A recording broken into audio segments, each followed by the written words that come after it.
1960 मायथाइनि 15 फेब्रुआरियाव जादोंमोन आरो बै समनिफ्रायनो दुलाराय बर' फरायसा आफादा बर' हारिखौ फारफ्रोमबो बिथिंनिफ्राय रैखाथि होनो थाखाय बर' हारिनि राव थुनलाइ हारिमु गासैखौबो फोथांनानै लाखिनानै मोनसे गेरेमसा हारि दानो थाखाय खामानि मावबाय थादों।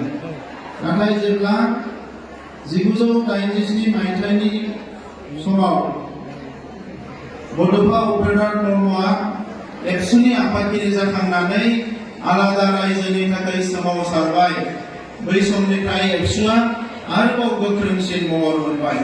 बै समनिफ्राय एबसुआ गोख्रोंसिनै बर' हारिनि रैखाथिनि थाखाय खामानि मावबाय आरो दिनै बर' हारियाव मोननै आफाद दङ, मोनसेया जाबाय थुनलाइ आफाद आरो मोनसेया जाबाय दुलाराय बर' फरायसा आफाद। बे थुनलाइ आफाद आरो दुलाराय बर' फरायसा आफाद बे मोननै आफादनि नाजानायजोंनो दिनै बर' माहारिया जे गावहा राव दङ, थुनलाइ दङ, जोंहा हारिमु दङ, जोंनि गासैबो सिनायथिखौ मुलुगाव जोङो गायसननो हाबाय।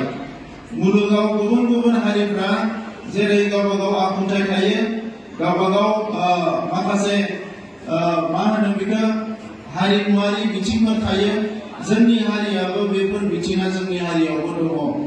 दा बै गुबुन गुबुन बिथिंफोरखौ गोख्रोङै गायसननाय आरो जौगाहोनाय थांखिजोंनो दुलाराय बर' फरायसा आफादा खामानि मावबोदों।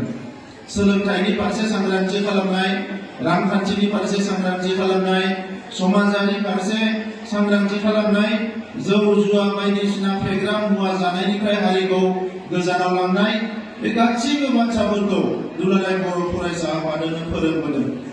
आरो दिनै जोंनि हारियाव गोबां राजखान्थिनि दैदेनगिरि जायफोर ओंखारदों, बिथांमोनाबो दुलाराय बर' फरायसा आफादनिफ्रायनो फैनाय, आंबो दुलाराय बर' फरायसा आफादनिफ्रायनो फैनाय। हारि दानायनि बाथ्राखौ फोरोंजेनग्रा फरायसालियानो जाबाय दुलाराय बर' फरायसा आफाद।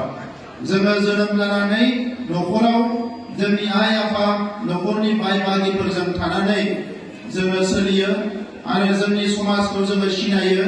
नाथाय हारिखौ सिनायनो थाखाय बयनिसिमबो गोख्रोंसिनै बबेबा आफादा फोरोंनो हायोब्ला बे जाबाय दुलाराय बर' फरायसा आफाद। दा ओंखायनो दिनै जोंनि साफ्रोमबो फरायसाया हारि दानायनि, हारिनि फारसे सांग्रां जानो, हारिनि फारसे सोलोंनो, हारिनि फारसे मिथिनो आरो हारि मोनसेया जे थांना थानांगौ बेनि फारसे बयबो खामानि मावनो थाखाय दुलाराय बर' फरायसा आफादाव बयबो बाहागो लानांगौ। दा दुलाराय बर' फरायसा आफादानो दिनै जोंनि हारिनि राजखान्थि जेंनाखौ सुस्रांनाय, जोंनि हारिनि गुबुन गुबुन बिथिङाव जौगानाय, बे गासैबो बाथ्राफोरखौ, हाबाफारिफोरखौ दिनै मावफुंनायाव मैखोमै बाहागो लाबोदों।